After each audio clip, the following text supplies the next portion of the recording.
In this lecture, I'm going to try and give you a broad overview and introduce you to some major figures of the Enlightenment. Now, it is impossible for me in any one lecture to do justice to the variety of thinkers, the number of different ideas that grow out of the Enlightenment.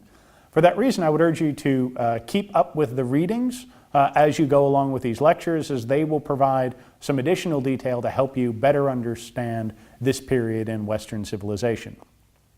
And as I urged in or as I noted in the opening lecture, this is a period in which we transform the way people think. And so this is a seminal period in Western civilization. So watching these lectures in tandem with your readings will help you get a better understanding of the period. Now, to help us explore the Enlightenment, I want to begin with this figure here, the German intellectual Immanuel Kant. Because in 1784, a German magazine posed the question, what is the Enlightenment? And German thinkers from across the land wrote in their responses, as did Kant. And Kant's answer, in many ways, is a summation of Enlightenment thought. So what did he propose as the answer to what is Enlightenment? Well, functionally he said that the Enlightenment was a clarion call, a call to, as he termed it, dare to know. Dare for yourself to discover the answers, dare for yourself to explore and challenge yourself to try and find out what it is that makes the world tick. What are the answers to the world? Functionally, he called for you to remove yourself from the biggest obstacle he saw to enlightenment, which was self-imposed tutelage. Namely, I could think about religion, but it's easier to just listen to the priest. I could think about politics, but you know what? The king will just tell me what I should believe. And so the Enlightenment in Kant's reasoning was a challenge for you to dare and question so that you come to a true knowledge of the world around you. He believes that human laziness was the biggest obstacle, that so many people were just more content. It was easier to just listen to what other people told you to do.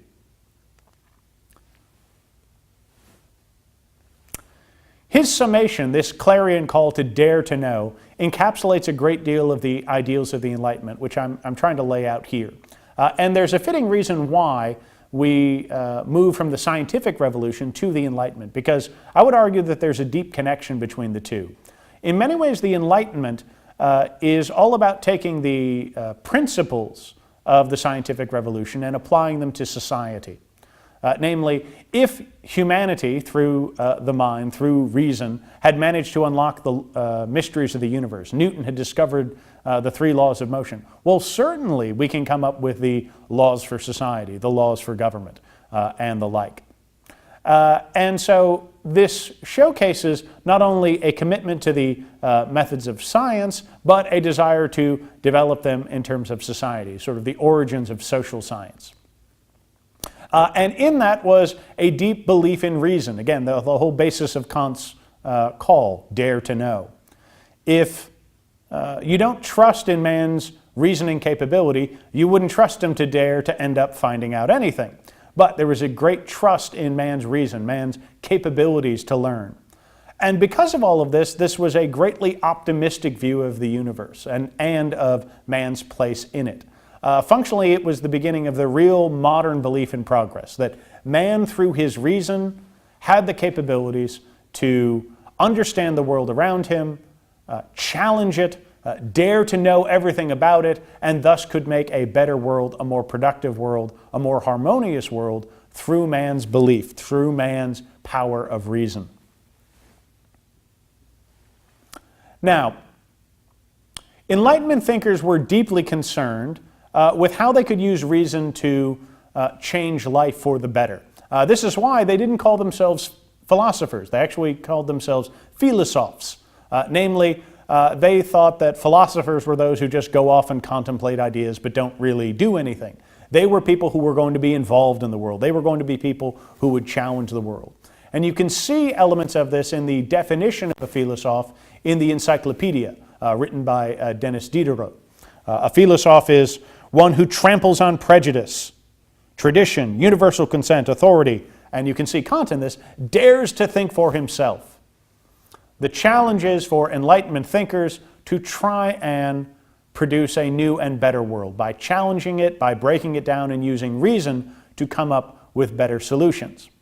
And it's telling that one of the prime creations of the Enlightenment is, of course, the encyclopedia. We don't think much of it in an age of Wikipedia. I mean, goodness, you can find entire treatises on the Call of Duty franchise on Wikipedia. But think about what an encyclopedia suggests. An encyclopedia suggests that man has the capability of breaking down knowledge to such an extent that we can read about it and learn from it, that we can break down knowledge, form it into little bite-sized chunks where I could open up the encyclopedia and learn everything I needed to know about avocados. And my reason would be capable of reading it, understanding it, and coming away with a true knowledge of what an avocado was. And so what you should see in this is, again, a categorical change in man's place in the world, a perception of the future and the world, that it could be improved, and the belief that man was going to be the architect of this new and better world to live in.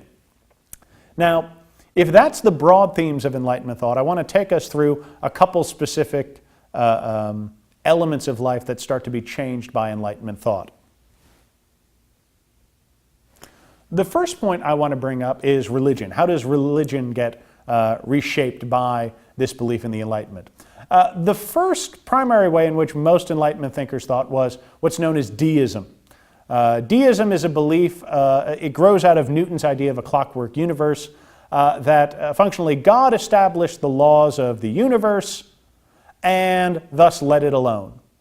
This is why you can contemplate God in the cosmos. You can study the natural laws, and that's all there is. Now, the point of deism is that they trust in perhaps God's presence, but it's only found through natural laws. Deists are, for example, deeply distrustful of miracles, because what is a miracle? A miracle is a violation of natural laws, which are God's sort of way of communicating to humanity. And so you can see this intersection between the scientific revolution and Enlightenment thought. But there's two thinkers in the Enlightenment who go a bit further than that. One is David Hume. David Hume is a Scottish philosopher whose essays on religion, such as in his Natural History of Religion, he champions a belief that God is nothing more than a creation of man's fear. He is deeply distrustful of miracles. He believes that miracles on their face can't be true because that's a violation of natural laws. So certainly a miracle couldn't happen. Some people have suggested he's an atheist. It's hard to pin him down. He is certainly a deeply skeptical deist. And so David Hume is an example of one of these thinkers who goes, if you will, further than say, the deism that's common in the Enlightenment period. Another thinker who goes, if you will, a little further with religion is Voltaire. He wrote extensively in the Enlightenment on religious themes. In his novel Candide, it was a famous plea through a novel for people to improve society by committing themselves to Enlightenment ideals. And he was very hostile towards religion. He had a famous statement of crush the infamous thing.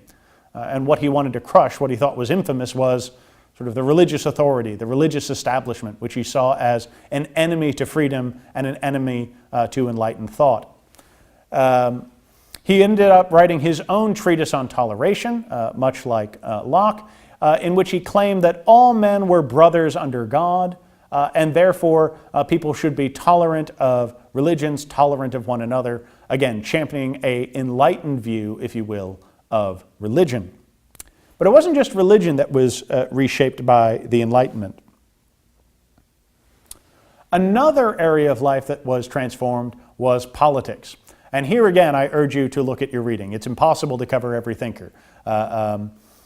You have, for example, the thinker Montesquieu, who in his Spirit of the Laws argued for a government based around checks and balances and a separation of powers.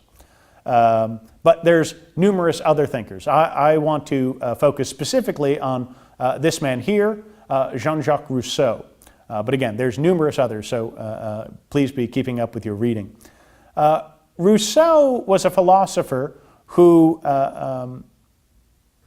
he tried to analyze society and figure out why there were problems. And for him, the problem of society was, well, society itself. In a book called The Social Contract, he laid out his analysis of society and why things had, if you will, gone wrong and how to fix them. His work was a direct challenge to the divine right of kings. He directly challenged those principles. He found them faulty in this book. But the question was, what did he wish to replace it with? He had believed that, based on reports, and here you can see an intersection between themes in terms of looking at the global world, global trade, that man in his primordial state, in states that had been observed in, say, Southeast Asia, where travelers had, European ships had traveled, that man lived in a pristine state of nature, that man was indeed, even though this was not his terminology, a noble savage. And he believed, therefore, that the problems of society must come from society itself, that as man grows together with his fellow man, they run into greater and greater hostility. He saw at one point that private property was a social crime. It created division. And he felt that the only solution was what he termed the general will. So what's the general will? The general will, as he describes it, is the sum of society's highest aspirations. Now, you might think, oh, okay, so that's government getting together, voting on legislation, and going forward. But that's not really it. The general will is something more, almost, I would argue, organic. It is the general will, as Rousseau would argue, is something inherent to that civilization, inherent to that people. And it is represented by the government. And if people pursued the general will and put it into operation, society would perform better. Now, there were some dangerous repercussions for this, because Rousseau believed that if the general will was followed, it was always righteous, as he would term it, that the general will had to be what a society would undertake. What this meant was, well, what if you don't agree with the general will? What happens if you're out of step with the general will? Well, according to Rousseau, you would have to be forced alongside, or in his terminology, forced to be free, forced to come alongside the general will. And as we'll see, this carries some dangerous implications when we get to the French Revolution, when some people under the influence of Rousseau have the levers of power. So we've talked about religion, we've talked about politics. Why not economics? Because the Enlightenment certainly influenced another figure, namely Adam Smith. Now, I mention Smith because people tend to think of him as an economist, but it's best to see Adam Smith as an Enlightenment philosopher, because indeed he saw himself as such. At the University of Glasgow, where he held a position, he was a professor, not of economics, but of moral philosophy. And another reason you should see Smith as an Enlightenment figure is because he was acting like one. When he wrote his famed work on the Wealth of Nations, what he was doing was what so many other Enlightenment philosophers had done as well. They had examined the world, they had tried to uncover through human reason how the world worked. When he presents his findings in the Wealth of Nations, what he's trying to present is the laws of how wealth is created. Similar to Hobbes, similar to Locke, he is putting man, in this case his economic activities, under the microscope to try and determine how it is that wealth is created, how it is that states achieve wealth. But in all of this, what you should see is Enlightenment thought is starting to reshape all of society, whether we're looking at religion, politics, economics, society, the legal system. In every facet of life, the Enlightenment is starting to produce new ideas as well as new ways of thinking about problems that had plagued society. Now, when these Enlightenment thinkers come up with their solutions, it's engaging to trace how they try and put them into practice. In our next lecture, what we're going to trace is how those Enlightenment thinkers turn to the monarchical leaders of their age, hoping that they will fulfill their highest hopes.